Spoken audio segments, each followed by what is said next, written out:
Selamat datang kembali di channel Bornet Trader. Di video kali ini saya akan menganalisa untuk saham-saham dari sektor telekomunikasi dan infrastruktur. Pertama, ISAT yang ditutup di harga 2.270, terkoreksi 0,87%. Asing net sell. Kalau di box resmi ISAT di distribusi. ISAT masih bagus, masih sideways ya.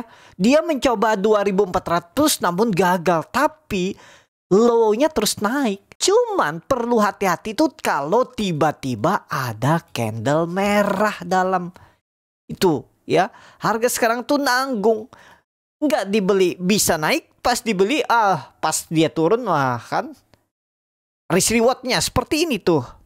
Siap nggak Bapak Ibu stop loss di bawah 2100, di bawah EMA 200-nya? Tuh kan, nanggung kan? Rewardnya ya mestinya kalau dia bisa tembus 2400, 1600 arahnya di Agustus nih. Nah, risk rewardnya 1 hampir banding 2. Kita lihat aja ke depannya untuk ISAT. Coba lihat time frame weekly-nya dulu. Weekly-nya bagus, sideways-nya bagus. Koreksi minggu ini dengan volume kecil. Tapi nanggung ya, ini turunin aja deh. Jangan 2400 kita pakai. Kalau melihat time frame weekly ya. 2350 tuh udah mantep tuh kalau bisa tembus ya. Berarti harus naik berapa? 3%-an, 4%-an. Kita lihat aja ya. Nah, kebetulan benar nih. 2350. Kalau seperti ini nih ya beli harga nanggung ini nih resikonya ya cut loss-nya dalam. Kita lihat aja respon market dulu ya. Senin. Kalau dia hijau Senin lewat 2320 tuh sebenarnya bagus. Kita lihat ya. Senin targetnya kalau bisa tutup di atas 2320. Minggu depan tuh peluang besar ya minimal lah 2400-an naik kan. Ya sekitar 3-5% bisa tuh. Mudah-mudahan ya. Untuk ISAT lanjut. Excel ya ditutup di harga 2640, menguat 4,34%. Dan Excel sudah berubah nama jadi XL Smart Telekom Sejahtera karena dia sudah merger dengan Friend ya. Nih berubah seperti ya. Nah, berubah namanya ya. Dan asing net sell. Kalau dilihat dari broker sebenarnya akumulasi Excel. Excel bagus sideways-nya ya. Nih sesuai gambaran mantul dari support ke resistennya lagi 2700. Rally panjang Excel. Kami punya Excel tapi saya sudah jual tuh waktu dia sideways di atas ini. Kelamaan. Padahal kami punya dari harga 2280 tuh. Sekarang 20%, cuman dari Juni 20%, 2 bulan ideal lah ya, ideal. Tapi mengganggu psikologis. Kenapa? Lama geraknya. Bayangin, itu hitungannya gini. Kalau saya itu ya itu hitungannya seperti ini. Saya itu beli di 2180. Udah lama tuh dari Mei kami beli, bukan dari dari Juni, Mei. Waktu dia breakout nih, ini dia swing low kami beli nih. Bayangin, sampai Juni dia cuma naik 3%. Aduh, kelamaan nih, nggak ideal saya nunggu. Makanya saya cut loss, makanya saya take profit, saya pindahkan ke saham lain. Ternyata nggak lama setelah itu, sebulanan ya. Dari 23 Juni itu saya TP terus 15 Juli. 2 minggu setelah itu baru dia ready. Habis itu saya nggak perhatikan lagi. Saya anggap saya ketinggalan lagi. Nah itu ya. Market tuh seperti itu cara memainkan psikologis trader jangka pendek ya. Kalau investor ya beda cerita. Investor juga ada cara market mengganggunya. Gimana? Ya sahamnya terus turun mungkin 5-6 bulan, setahun, 3 tahun kan. Padahal under value nih, kenapa turun terus? Nah, itu cara market mengganggu psikologis investor kadang. Nah trader itu ya itu diajak sideways selama wah naik nggak nih, naik nggak, pas di TP baru dia naik. Nah, itu ya. Jadi yang sabar menunggu ya selama nggak jebol area trading plan boleh hot kan. Dan diajak ready. Jadi kemana arah Excel?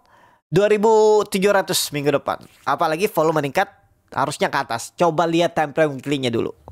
Weekly-nya juga bagus, tutupan di harga tertinggi. Minggu ini berarti minggu depan ke atas. Ya 2700 Excel. Lanjut.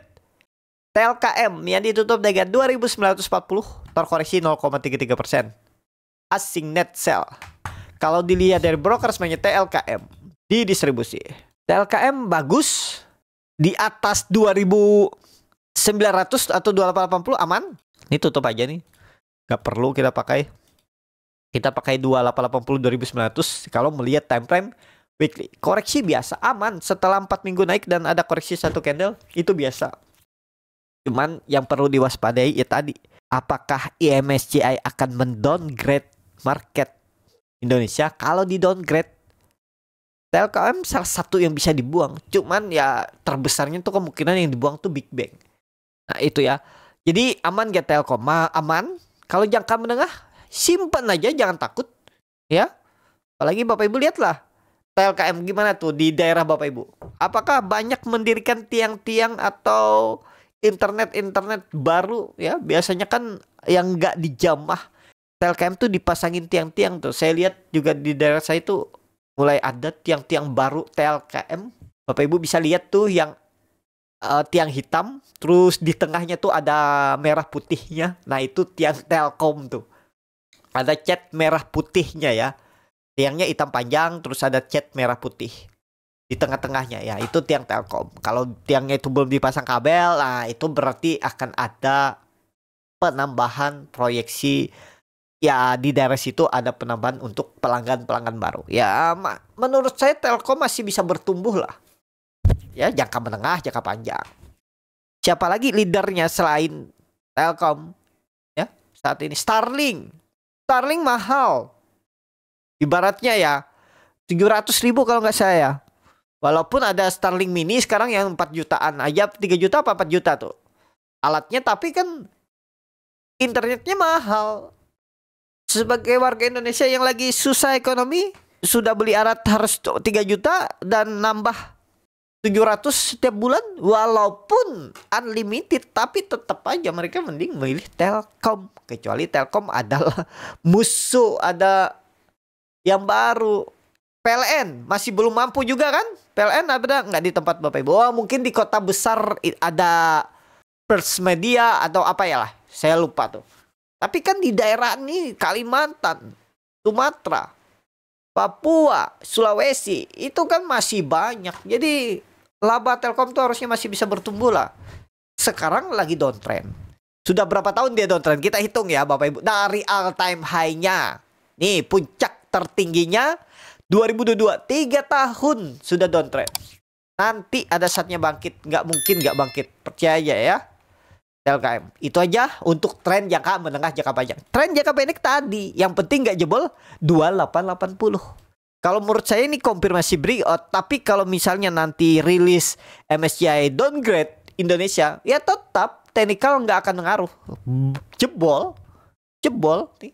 Ya makanya pasang auto stop loss kalau mau pakai stop loss. Ya itu TLKM. Target TLKM kalau masih bisa ngangkat seminggu ke depan, palingan kalau menurut saya sih 3050-an aja. Nih resisten yang akan ditujunya. Yang mana nih resisten minggu ini nih. Di sini-sini aja dia bergerak tuh. Tuh. Sideways. Kemungkinan besar ya. Tapi kalau bisa digas ya bagus. Pokoknya kalau berminat beli Telkom, kan kelihatan nih. Ada potensi sideways. Belinya dekat-dekat support. Misalnya di 2900, 2920. Stop loss di bawahnya misalnya 2860. Atau 2850. Udah target profitnya di 3000, 3040. Nah seperti ini. Risk reward 1:2.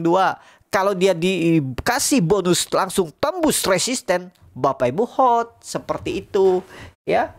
Itu untuk TLKM mudah-mudahan jelas. Lanjut. Era yang ditutup di harga 440 menguat 0,45%. Asing net buy. Kalau bukan sebenarnya Era di distribusi. Era di support. Waduh jebol ya. Coba kita hitung pola double topnya ini tercapai nggak? Tercapai. Sedikit lagi lah ya. Jadi saya mau nawar kalau dikasih di 420, 416 saja lah. Ya, cuman kan ini di EMA 200 bisa rebound gak sebenarnya? Sebenarnya ya.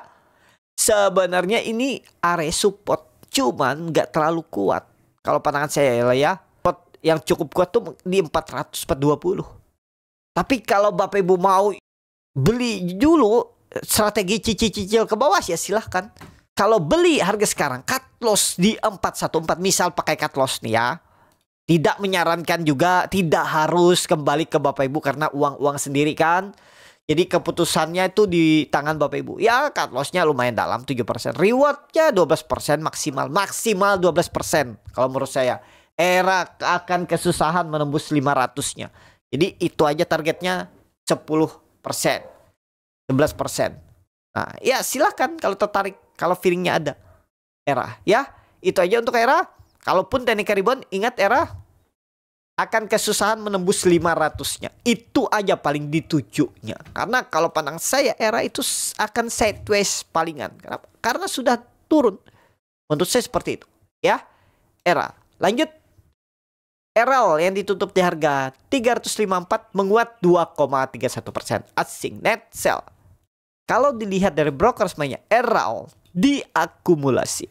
RL cukup oke nih, cuman agak nanggung juga karena supportnya itu kalau melihat tarik garis,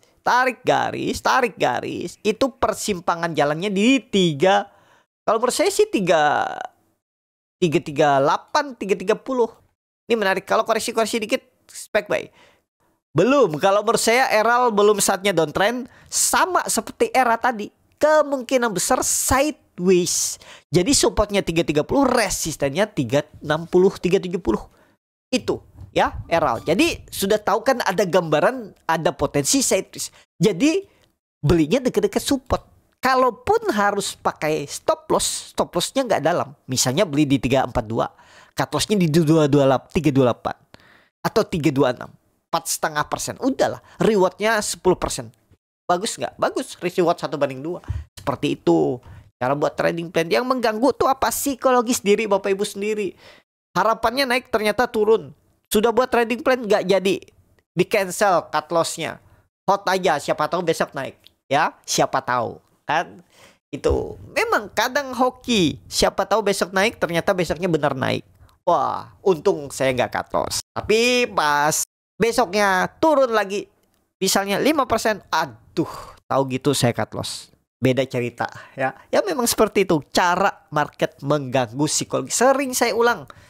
Musuh bukan market tapi diri Bapak Ibu sendiri. Semua orang mungkin dalam 3 bulan 6 bulan itu sudah bisa menganalisa saham, bisa buat support resisten. Yang tidak bisa apa? Mengandalkan psikologisnya sendiri. Itu yang paling susah. Mungkin awal-awal dengan uang 10 juta bisa mengendalikan psikologis. Cut loss 3% biasa 300.000. Take profit, cut loss, take profit bisa meningkat nih saldonya. Karena udah disiplin. Bisa mengendalikan psikologis. Naik 20 juta, 30 juta, 50 juta. Sekali entry.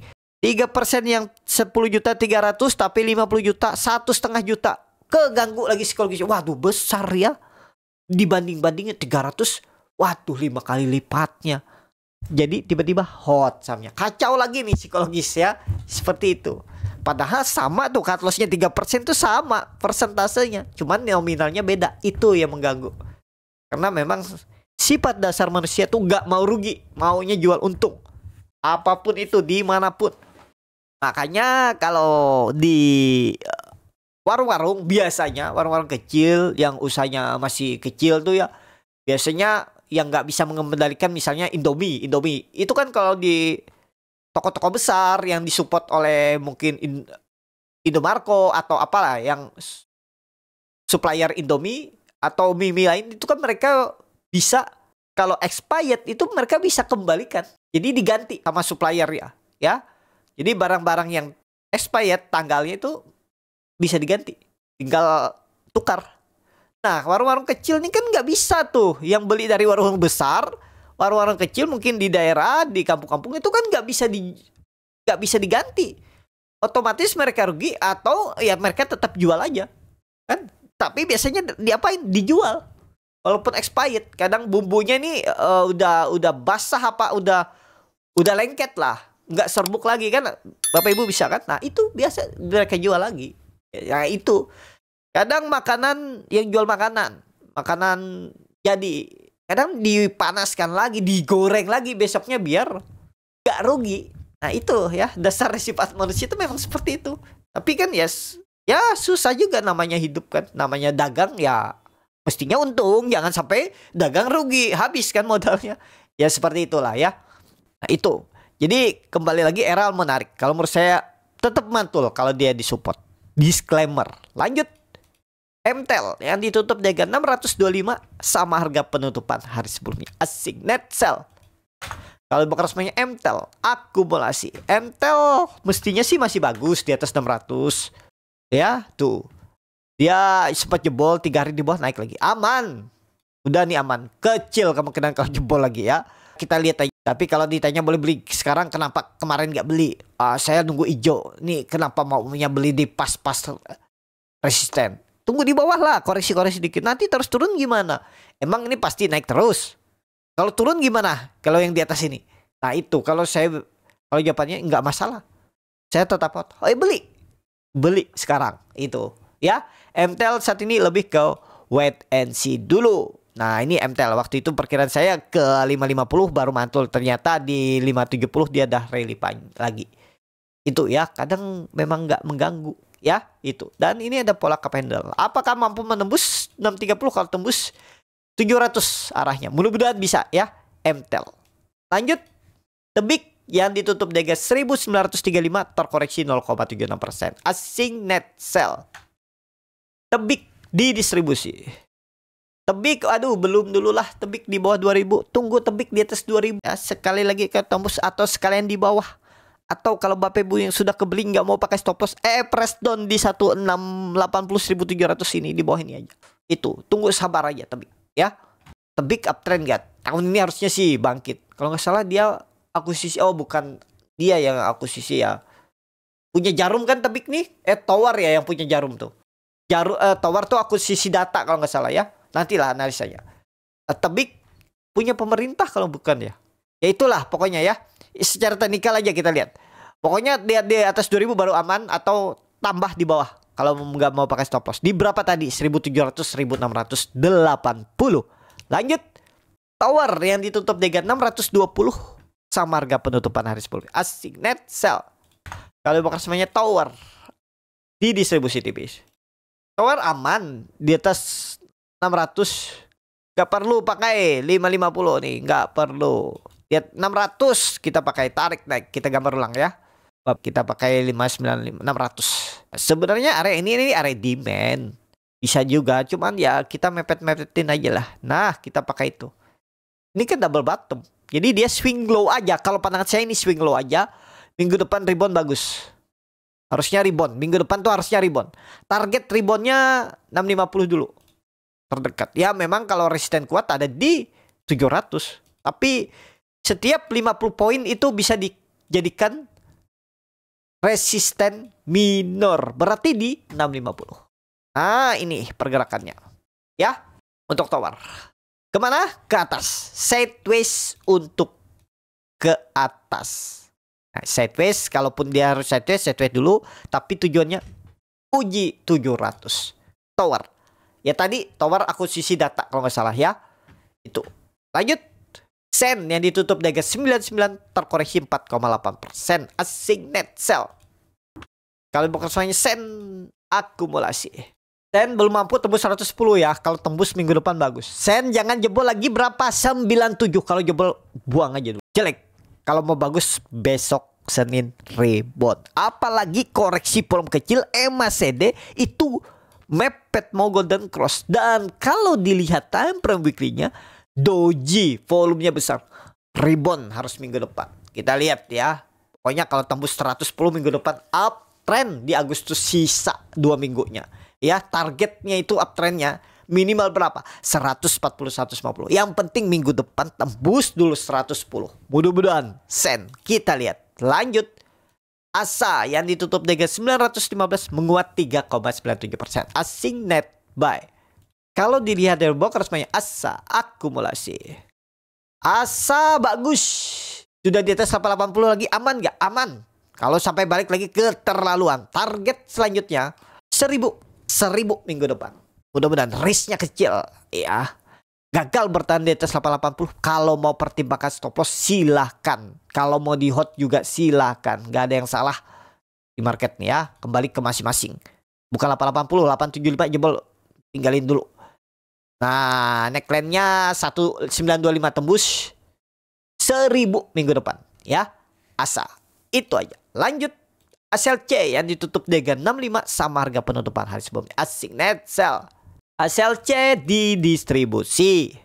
ASLC, waduh ini belum bangkit, asanya dah rebound rally, dah uptrend. Masa nggak bangkit-bangkit nih ya? Kalau Bapak Ibu yakin ini tiba-tiba terbang, kita kan nggak tahu, bisa aja tiba-tiba dia terbang. Atau tunggu dia tembus 6970 baru Bapak Ibu beli, atau beli sekarang stop loss di bawah 60 juga silahkan. Tunggu momen aja nih ASLC. Mudah-mudahan ya ngekor asanya. Karena ini anak usahanya. Itu.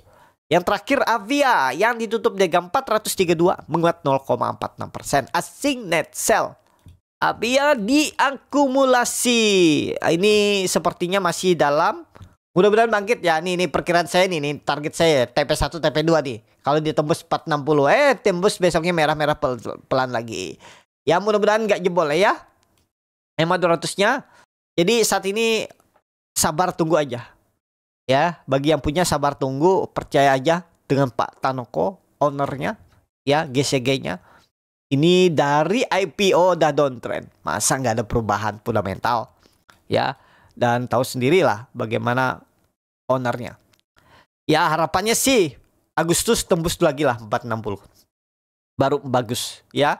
Tembus dulu 460 baru bagus. Tapi ya, itu aja. Cukup sampai di sini video kali ini.